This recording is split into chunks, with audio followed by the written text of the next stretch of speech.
नमस्कार दोस्तों, मैं हूं रही भायल। मेरे यूट्यूब चैनल रही भायल आईएनसी पर आपका हार्दिक हार्दिक स्वागत है। इलेक्ट्रोल बॉन्ड को लेकर श्रीमती सोनिया गांधी जी, राहुल गांधी जी एवं मल्लिकार्जुन खड़गे जी की विशेष प्रेस वार्ता आप देख सकते हैं इस वीडियो में।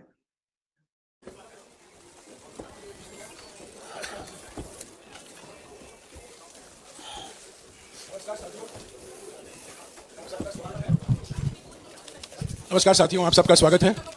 इस प्रेस कॉन्फ्रेंस की शुरुआत कांग्रेस अध्यक्ष जी मल्लिकार्जुन खड़गे जी करेंगे। वो आपको पहले संबोधित करेंगे। मल्लिकार्जुन खड़गे जी, कांग्रेस अध्यक्ष।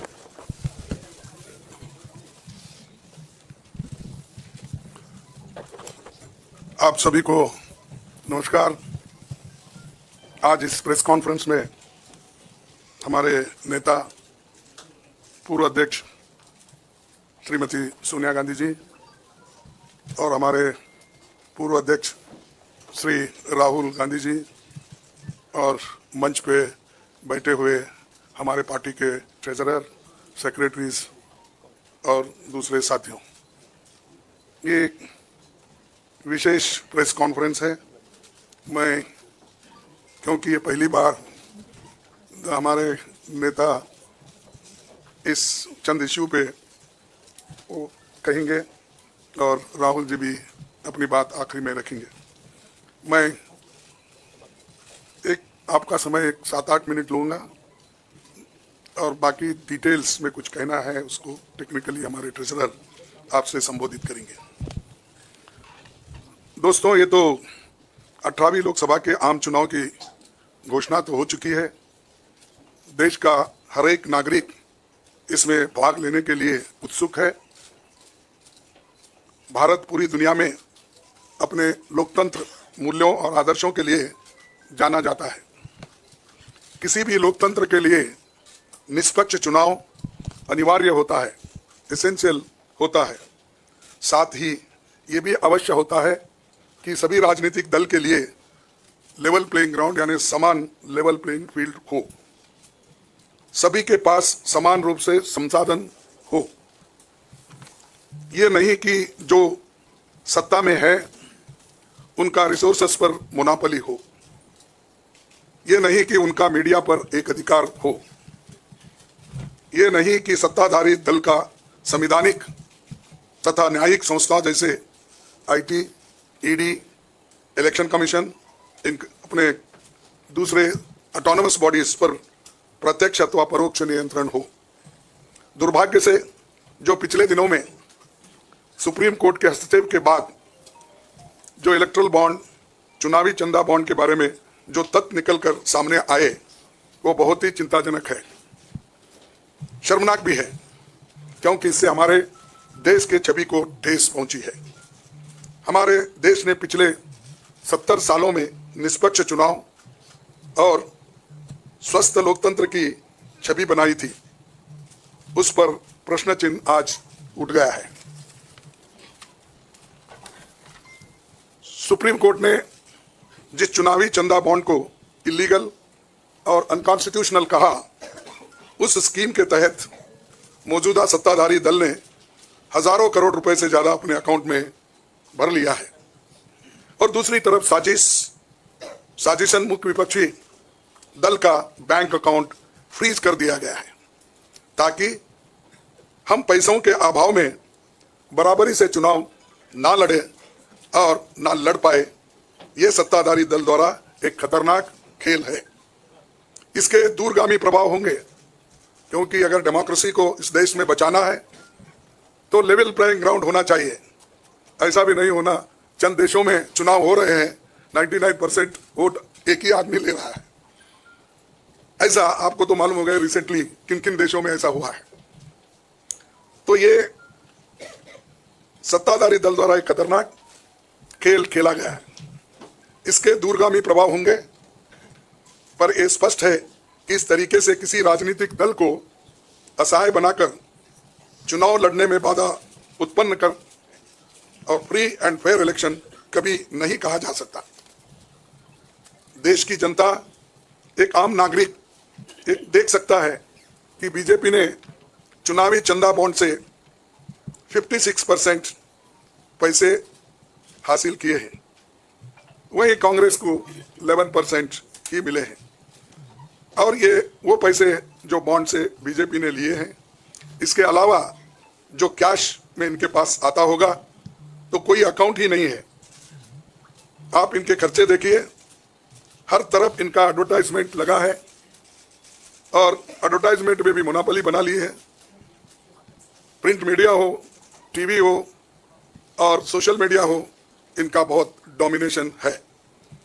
लेकिन इतने पैसे एक पार्टी जमा कर सकती है, हिंदुस्तान के 70 साल के डेमोक्रेटिक व्यवस्था में ऐसा कोई नहीं किया। ये पहली बार ये सरकार अनेक ढंग से पैसे आज उठा रही है और इनके 5 स्टार ऑफिसेस है बड़े बड़े, हर जगह आप देखिए, और 4-4, 5-5 फ्लाइट एक मीटिंग को जाते हैं और उनके पीछे और 2-4 जाते हैं। एक मीटिंग का इतना खर्च होता है तो शायद ही कोई पार्टी, अपोजिशन पार्टी उसका 10% भी नहीं कर सकती मुकाबला। मैं कहना नहीं चाहता कि बीजेपी ने किस तरीके से कंपनियों से पैसे लिए, क्योंकि सुप्रीम कोर्ट तथ्यों की जांच कर रही है। हमें उम्मीद है कि सच्चाई बहुत जल्द हम सब के सामने आएगी। और अंत में मैं देश के संवैधानिक संस्थाओं से अपील करता हूं कि अगर वो फ्री एंड फेयर इलेक्शन चाहते हैं तो हमारी पार्टी को बगैर किसी रोक टोक से बैंक अकाउंट्स का इस्तेमाल करने दे। और जो इनकम टैक्स का क्लेम है वो अंततः कोर्ट के निर्णय के अनुसार सेटल हो जाएगा। राजनीतिक दल टैक्स नहीं देते, बीजेपी कभी इनकम टैक्स नहीं दी, लेकिन ये लागू सिर्फ कांग्रेस पे हो रहा है। कोई पॉलिटिकल पार्टी इनकम टैक्स के दायरे में नहीं आते, सच है ना? सेटल हो जाए। राजनीतिक दल नहीं आते, बीजेपी ने कभी नहीं दिया अकाउंट। इसके बाद भी अगर हमसे ये मांगा जा रहा है तो हम न्यायालय के अंतिम निर्णय का इंतजार कर रहे हैं, क्योंकि हम चाहते हैं कम से कम न्यायालय तो इस बात को देखे, कानून को देखे, रूल ऑफ लॉ और गवर्नेंस जो संविधान के तहत होता है उसके तरफ तो ध्यान दे दो। क्योंकि आज वो हुकूमत में है, कल दूसरी पार्टी आएगी, लेकिन हमको ये लेवल प्लेइंग ग्राउंड जो हमने पहले से बनाया था, नेहरू जी से लेकर हम 89 और बाकी के लोग भी, जब इवन वाजपेयी थे उस वक्त भी ऐसा नहीं था। लेकिन यहाँ ये 18वीं लोकसभा का चुनाव जो हो रहा है, इसमें हम सब देख रहे हैं, ये कुचल रहे हैं, सप्रेस कर रहे हैं और हमको चुनाव लड़ने की स्थिति में वो नहीं छोड़ना चाहते हैं और पैसे को तंग तबाह करके वो एक तरफा इलेक्शन कर लेना चाहते हैं। लेकिन लोग भी होशियार हैं, इसको जानते हैं और लेवल प्लेइंग फील्ड बने रहने के लिए ये उनके जो बाधक है और जो हमारे अकाउंट्स फ्रीज किए हैं वो तत्काल उसका रिलीज होना चाहिए और हमको चुनाव में डेमोक्रेसी और संविधान को बचाने के लिए लेवल प्लेइंग ग्राउंड होना चाहिए। धन्यवाद। शुक्रिया कांग्रेस अध्यक्ष जी। मैं अभी हमारे कांग्रेस पार्टी के संसदीय दल के नेता श्रीमती सोनिया गांधी जी से गुजारिश करूंगा कि आपको संबोधित करें। Thank you, Kari. Well, the issue we are taking up today is extremely serious, as Congress President has just mentioned. This issue affects not just the Indian National Congress, it impacts our democracy itself most fundamentally. A systematic effort is underway by the Prime Minister to cripple the Indian National Congress financially. Funds collected from the public are being frozen and money from our accounts is being taken away forcibly. However, even under these most challenging circumstances, we are doing our very best to maintain the effectiveness of our election campaign. On the one hand, there is the electoral bond issue mentioned by Congress President Kargeji, which has been declared unconstitutional by the Supreme Court. The electoral bonds have benefited, as everyone knows, the BJP hugely, massively. On the other hand, the finances of the principal opposition party, the Indian National Congress, are under a determined assault. This, we all believe, is unprecedented and undemocratic. Thank you.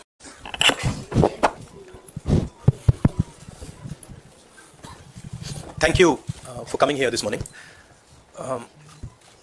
If any of you imagine,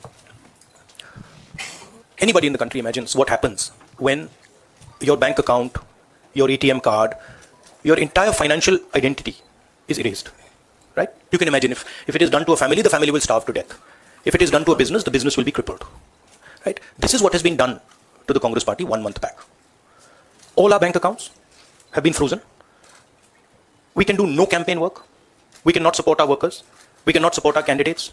Our leaders cannot fly from one part of the country to the other. Forget fly, they can't take a railway train. And this has been done literally 2 months before the election campaign. Why has it been done? One notice comes from the 90s. Another notice comes from 6-7 years ago. Quantum amount, 14 lakh rupees. And punishment, our entire financial identity. Right? What's interesting to me is that there are institutions in this country that are supposed to protect the democratic framework. There are the courts in the country, there's the election commission in the country, right? And nothing is happening. The election commission has not even said, wait a minute, you have frozen the bank account of the largest, of one of the biggest political parties, largest opposition in the country. And already our ability to fight the election has been damaged. We've already lost a month. As Makanji said, we are unable to get slots for advertising. We're unable to put ads in newspapers. And so what sort of a democracy is this? This is a criminal action on the Congress party. And it's a criminal action done by the Prime Minister and the Home Minister. It's very clear. This type of activity does not happen without them in today's India. And so the idea that India is a democracy, this is a lie. There's no democracy in India today. The idea that India is the world's largest democracy is a lie. It's a complete lie. 20% of India votes for us, and we are not able to pay 2 rupees for anything. Right? And it has been orchestrated to cripple us in the elections. Now, even if our bank accounts are unfrozen today, huge amount of damage has been done to Indian democracy. And no court is saying anything. No election commission is saying anything. No institution is saying anything. Media is not saying anything. It's ridiculous. And it's your duty, and I'm not just speaking to the media, it is the duty of all the institutions of this country, it's the duty of the people of this country. You're being robbed of your most important asset. You're being robbed of your constitution, you're being robbed of your democratic structure, you're being robbed of the entire architecture, and everybody's just quiet. I can say it in Hindi. 1 महीने पहले Congress party के सारे bank account freeze कर दिए गए. आप सोचिए, आप किसी परिवार के बैंक अकाउंट फ्रीज करिए, किसी व्यक्ति के बैंक अकाउंट फ्रीज करिए, किसी बिजनेस के बैंक अकाउंट फ्रीज करिए, किसी भी संस्था के बैंक अकाउंट फ्रीज करिए, होता क्या है? एकदम खत्म हो जाता है. अगर आपने किसी परिवार का बैंक अकाउंट फ्रीज कर दिया, भूखे मर जाते हैं. वो कांग्रेस पार्टी के साथ किया जा रहा है. 1 महीने पहले ये हुआ और किसी संस्था ने, हिंदुस्तान की संस्था ने, किसी कोर्ट ने, किसी इलेक्शन कमीशन ने चूं तक नहीं कहा. सब ड्रामा देख रहे हैं. 20% हिंदुस्तान के लोग कांग्रेस पार्टी को वोट देते हैं. हम 20% लोगों को रिप्रेजेंट करते हैं. और आज हम रेलवे टिकट नहीं खरीद सकते. आज हम अपने नेता को एक शहर से दूसरे शहर नहीं भेज सकते. हम एडवर्टाइजमेंट नहीं लगा सकते. और क्यों? 14 लाख रुपए 7 साल पहले 14 लाख रुपए का इशू है और 200 करोड़ रुपए का फाइन, और सारे के सारे बैंक अकाउंट फ्रीज कर दिए. जब इनकम टैक्स, ये दिखाना मुझे जरा, सॉरी क्या, 200 करोड़. जब इनकम टैक्स, साफ इनकम टैक्स की जो एक्ट है, साफ कहता है कि ज्यादा से ज्यादा 10,000 रुपए का फाइन लगेगा. तो यह है हिंदुस्तान का लोकतंत्र. यह क्रिमिनल एक्शन है कांग्रेस पार्टी के खिलाफ और हिंदुस्तान के लोकतंत्र के खिलाफ, और यह क्रिमिनल एक्शन हिंदुस्तान के प्रधानमंत्री कर रहे हैं. मेरी विनती है कि जो हिंदुस्तान के इंस्टीट्यूशंस हैं, जो वो अपने आप को हिंदुस्तान के इंस्टीट्यूशंस मानते हैं, डेमोक्रेसी को प्रोटेक्ट करते हैं, लोकतंत्र को प्रोटेक्ट करते हैं, हिंदुस्तान के कोर्ट्स हो, हिंदुस्तान का इलेक्शन कमीशन हो, वो इसके बारे में कुछ करें. और ये कहना कि हिंदुस्तान दुनिया की सबसे बड़ी डेमोक्रेसी, झूठ है. यहां कोई डेमोक्रेसी नहीं है. बिकॉज ऑपोजिशन पार्टी का आपने बैंक अकाउंट बंद कर दिया और 1 महीने कोई कुछ नहीं बोल रहा है. केसरी जी के टाइम से नोटिस आया है. तो अजीब सी सिचुएशन है. सब लोग देख रहे हैं और हर संस्था मतलब का रोल है इसमें. कोर्ट्स का रोल है, इलेक्शन कमीशन का रोल है. धन्यवाद. शुक्रिया राहुल जी. साथियों, कांग्रेस अध्यक्ष जी, सोनिया जी, राहुल जी ने बहुत दूसरी जरूरी बैठक से निकलकर यहाँ आए हैं आपको संबोधित करने के लिए. उनको उस बैठक में वापस लौट जाना है. आपके सवाल हमारे कोषाध्यक्ष विस्तार से जवाब देंगे. मैं कांग्रेस अध्यक्ष सोनिया जी और राहुल जी को शुक्रिया अदा करता हूँ. शुक्रिया. No, 1 second. Look, 1 second. Look, please understand. This is not freezing of the Congress party's bank accounts. This is the freezing of Indian democracy. That is what is happening here. Okay. So we are unable, as the biggest opposition party, we are unable to take any action. There's no action we are able to take. We cannot send our leaders anywhere. We cannot book advertisements. We cannot do anything. What else is it if it's not an assault on democracy? Thank you. अगर paper नहीं मिलता है